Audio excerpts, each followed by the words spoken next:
जय गुरु जी संगत जी, जय गुरु जी, शुक्राना गुरु जी संगत जी। आपका इस चैनल पर गुरु जी के सत्संग चैनल पर बहुत बहुत स्वागत है। संगत जी, गुरु जी के चरणों में कोट प्रणाम और सारी संगत को जय गुरु जी। चैनल को जरूर सब्सक्राइब करें जिससे कि गुरु जी के बारे में आपको अच्छे से जानकारी मिल सके। जय गुरु जी संगत जी। चरण में रखना, शरण में रखना, हरदम अपनी लगन में रखना। सुख के उजाले हो चाहे दुख के अंधेरे, जो भी हो हरदम अपनी भक्ति में मगन रखना। सांसों की माला, सिमरन की मोती, माँ मान नहीं लटके जपन में रखना, बल्कि जो मुंडू आपको हो दर्शन, हरदम इसी दर्पण में रखना। जी हाँ संगत जी, हम सभी गुरु जी के संरक्षण में रहना चाहते हैं और अपना कल्याण करना चाहते हैं। ठीक वैसे ही जैसे आंटी जी ने स्वीडन से है, उन्हें गुरु जी ने अपने शरण में रखा और उनका कल्याण कर। तो आई आंटी का सत्संग सुनते हैं। संगत जी, गुरु कृपा का शब्दों में वर्णन करना बहुत कठिन कार्य है जी। ये परमात्मा प्रार्थनाओं का फल देते हैं। इस प्रकार गुरु जी के सत्संगों में बोलने वाले और सुनने वाले दोनों को वरदान और असीम आनंद प्राप्त होता है। मैंने सुना है ईश्वर हमारे कर्मानुसार परिणाम देते हैं, किंतु मैंने गुरु जी को अपनी दिव्य ज्योति में हमारे दुष्कर्मों को जलते हुए देखा है, जिसके फलस्वरूप हम उन्हें कष्ट भरी जीवन से उबर सके हैं। गुरु जी के प्रथम दर्शन के समय मैं 11वीं कक्षा में पद्धति थी। हालांकि मेरा जन्म पंजाब में हुआ था। उसे उसी समय हम नोएडा में रहते थे और मुझे पंजाबी भाषा का बिल्कुल ज्ञान नहीं था, इसलिए मुझे शब्द या गुरु जी की बातें बिल्कुल समझ में नहीं आती थी। संडे गुरु जी के पहले दर्शन पर मुझे इतना अच्छा महसूस हुआ, ये बता पाना बहुत कठिन है। अपनी स्कूल के एनुअल फंक्शन पर मुझे वेलकम स्पीच देनी थी। वैसे तो मैं यह हमेशा से व्यक्ति आई थी, पर इस बार मुख्य अतिथि बहुत सीनियर ऑफिसर थे। मेरे स्पीच पर सभी उपस्थित गेट पे तालियां की गड़गड़ाहट से मेरी प्रशंसा की। टीचर्स और दोस्तों ने आशा भरे चेहरों से मुझे बताया कि भाषण देते हुए मुझ में से परिवर्तन साफ साफ दिखे रहा था। उससे भी अधिक अचपट तब हुआ जब मुझे अतीत का भाषण मेरे कहे हुए पर आधारित था। अंत में उन्होंने मेरी स्पीच को महत्व देकर उससे भी अपना भाषण समाप्त किया।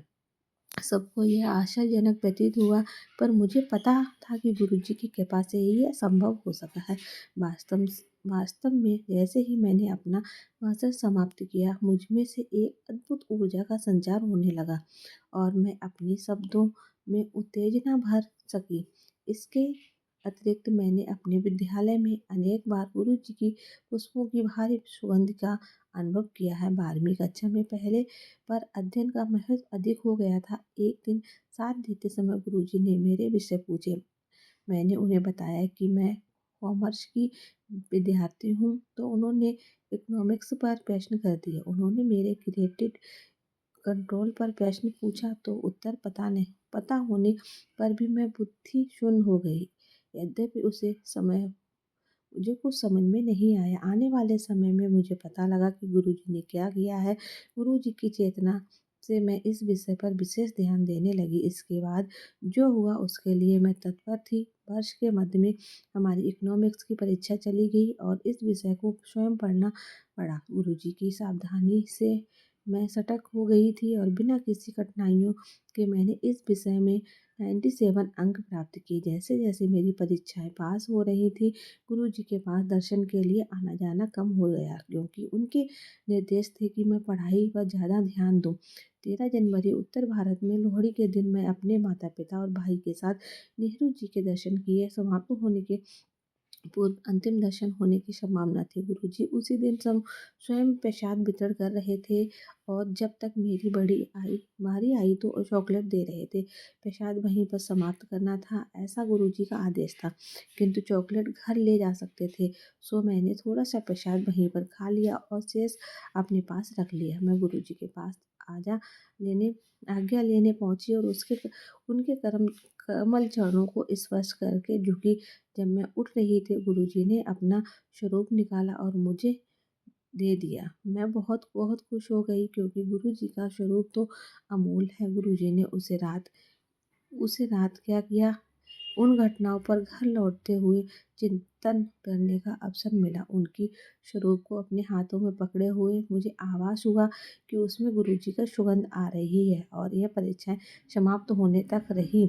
मैं ये स्वरूप अपने साथ परीक्षा भवन में ले जाती थी। अंतिम परीक्षा समाप्त होते ही उसमें सुगंध आनी बंद हो गई, मानो गुरुजी ने अपने स्वरूप में परीक्षाओं के लिए ही विशेष धारा प्रभावित की थी। उसे रात घर पहुंचाने तक जब मैंने बची हुई चॉकलेट गिनी तो कल 12 थी, यानी प्रत्येक परीक्षा के लिए दो दो चॉकलेट। गुरुजी ने के चित्र और इन चॉकलेट के साथ मैंने पूरी परीक्षाएं पूर्ण की। बहुत अच्छे अंकों से उत्पन्न होकर दिल्ली के ही सबसे अच्छे विश्वविद्यालय में से एक में प्रवेश अपने से सफल रही। ऐसे ही एक दिन गुरुजी ने कुछ वक्तों के साथ गुड़गांव की होटल में जाने की जाने की योजना बनाई। मुझे भी साथ जाने को कहा।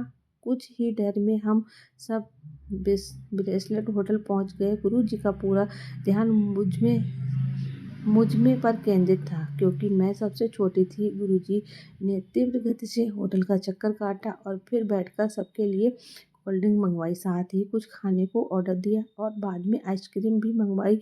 हमने कभी इन पलों को नहीं भूला। व्यतीत किया और बैठने के समय गुरुजी ने विशेष रूप से मेरी पूछताछ की और ये ध्यान रखा कि मैं सही प्रकार से उनके साथ स्थान पर पहुंच सकूं।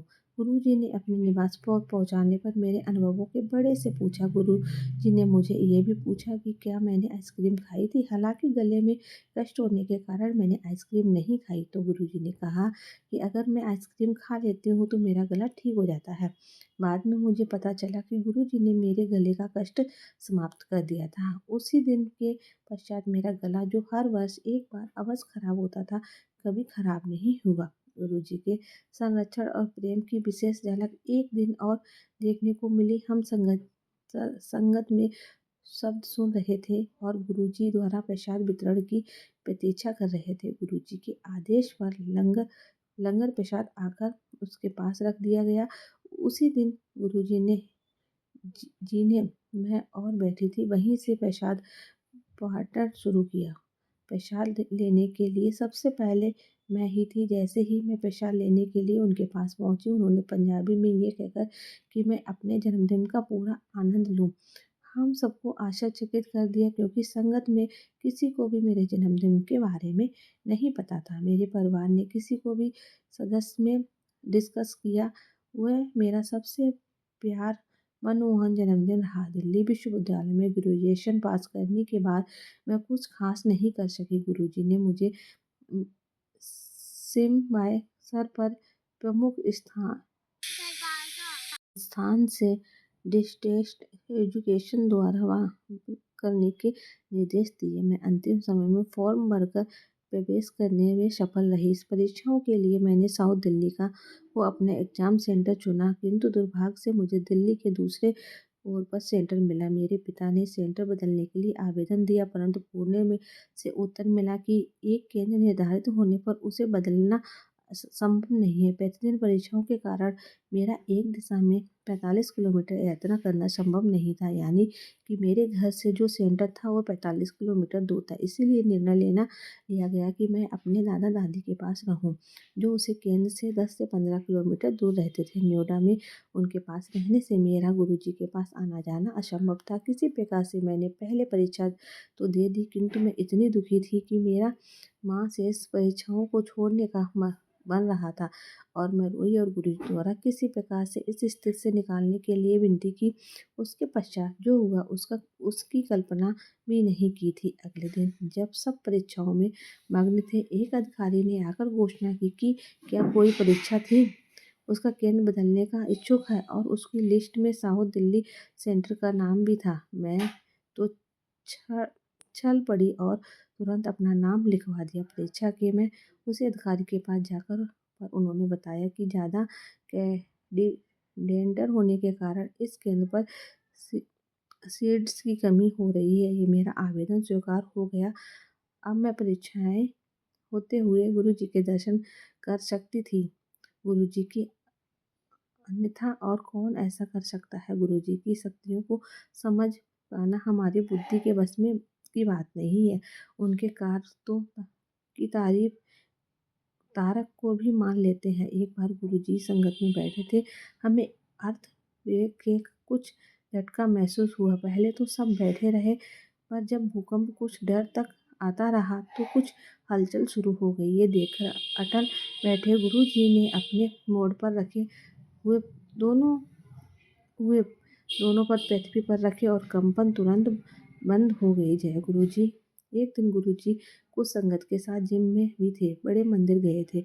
मुख्य द्वार पर निर्णय कार्य प्रगति पर था और शुभदा के लिए ट्यूब पर एक लकड़ी पर चलकर प्रवेश किंतु गुरुजी ने गले सीमेंट पर चलकर प्रवेश किया। हम ये देखकर बहुत अचंभित रह गए कि उनके चलने की कोई निशान नहीं थे, किंतु जब हमने इस स्थान पर हल्के से उंगली लगाई तो उसमें निशान बन गए थे। संगत जी, एक बार गुरु जी की शरण में आने पर वह हमारी सब चिंता को आसन का निवारण कर देते हैं, क्योंकि हमारा ज्ञान, हमारे अनुभव वर्तमान परिस्थितियों तक ही सीमित है। हमें स्वयं की आवश्यकताओं को समझने की बुद्धि भी सीमित है। इसके विपरीत गुरु जी का उनका पूरा ध्यान है और उसके लिए ये सॉल्यूशन भी कर देते हैं। गुरु जी ने मेरे विवाह का भी प्रबंध किया हुआ था और मेरी माँ को 6 वर्ष पूर्व ही बता दिया था। ये घटना तब घटेगी उनकी गति उनके लिए अधिक वृद्धि। अप्रैल के आरंभ में गुरुजी ने मेरे पिता से पूछा, क्या किसी प्रस्ताव पर विचार हो रहा है। मेरे पिता ने उत्तर दिया कि हाँ, एक प्रस्ताव आया है, तुरंत है, जरूर है, किंतु उसी पर गंभीरता से विचार हुआ है, क्योंकि अभी बिजली विभाग के बड़े से कुछ सोचा नहीं जा सकता है। गुरुजी की इच्छा अनुसार मेरे पिता ने इस बारे में परिवार में चर्चा की। मेरे होने वाले हस्बैंड स्वीडन में रहते हैं और 16 अप्रैल को 1 महीने के लिए भारत आए हुए थे। ये निश्चय हुआ कि दोनों परिवार 17 अप्रैल को मिलेंगे। उसी दिन जब हमारी पहली भेंट हुई तो कुछ ही डर तो पूरा वातावरण खुशनुमा हो गया। सब व्यवस्थाएं इस तरह से हो गई और थोड़ी ही देर में हमारे बीच अंगूठी की आदान प्रदान भी हो गया। एक दिन इस शादी की तिथि भी निकल आई। इस महीने की 30 तारीख को विवाह के इस प्रस्ताव को अति स्पष्टता से किया गया और निश्चित तथ्य की संपन्न भी हो गया। हालांकि गुरुजी विवाह में उपस्थित नहीं थे, किंतु उनकी भावना सबसे दृष्टि की चढ़ती। सबने विवाह स्थल पर सजावट, वातावरण, भजन आदि व्यवस्थाओं की बहुत प्रशंसा की। हर व्यवस्था में गुरुजी की कृपा झलक रही थी। मेरे पति की मैं मध्यम से वापस लौट के भेजना था, क्योंकि उन्हें उतना ही अवकाश मिला था। 15 दिन में मेरे लिए पासपोर्ट और वीज़ा दोनों मिलना बहुत कठिन था, किंतु स्वीडन के लिए एएनसी का आवेदन किया गया, परंतु उन्होंने बताया कि सब आवेदन स्वीकृत के लिए स्वीडन भेजे जाते हैं और उसके पश्चात यहाँ से वीज़ा दिया जाता है। अतः मेरे पति सुनील को अकेले ही स्वीडन लौटना पड़ा। उसके लिए अपनी यात्रा का टालना संभव नहीं था। इंतजार करते करते 1 महीना बीत गया। स्वीडन में उन्होंने भी एजेंसी में शीघ्रता करने के लिए आवेदन दिया। जून के आरंभ में ऐसा लगा कि वीज़ा 1 सप्ताह में मिल जाएगा। मेरी यात्रा की टिकट 16 जून के लिए हो गई और उल्टी गिनती प्रारंभ हो गई। 16 जून को दूतावास चलने पर ऐसा हो रहा था कि हमारा वहां जाना निरंतर तक रहा था। वहां पर बताया गया था, अभी भी जवाब की परीक्षा है। मेरी राशि हो गई, क्योंकि इसका अर्थ ये था कि मुझे 1 सप्ताह और वेट करना था। मैंने सूचना अपने पिता को दी और कुछ क्षण में डर में पुनः प्रयास किया। अतः अधिकारी ने जब मुझे मेरा वीज़ा दिया तो मैं बहुत आश्चर्य हुआ। प्रसन्न होकर मैंने सूचना अपने पिता को दी। बाद में मेरे पिता ने मुझे बताया कि गुरुजी ने मेरी सूचना आने से 15-20 मिनट पहले ही उन्हें वीज़ा मिलने की बात से अवगत करा दिया था।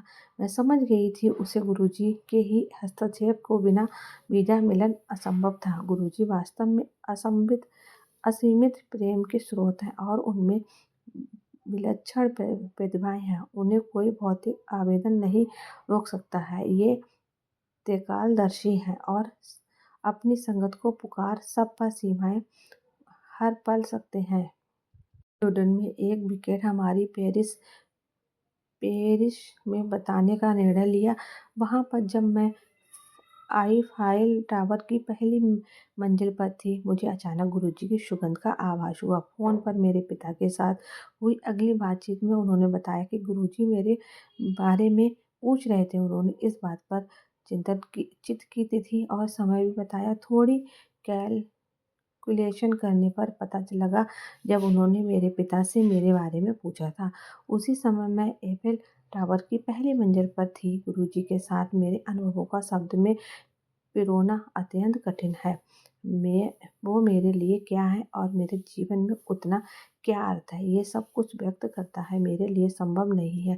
मैं गुरुजी से प्रार्थना करती हूँ कि जैसे आप हमारे संबंधों के इन स्मरणित वर्षों में दया करते हैं, इस प्रकार सदा हमारा साथ हमें रखिए रखिए करते हैं कि पारस लोहे की धातु की चूने मंत्र से सोनी में परिवर्तित कर देता है, परंतु गुरुजी तो पत्थर के को हीरे में बदल देते हैं। केवल पूर्ण विश्वास और श्रद्धा बनी रहनी चाहिए। जय गुरुजी। शुक्राना गुरुजी।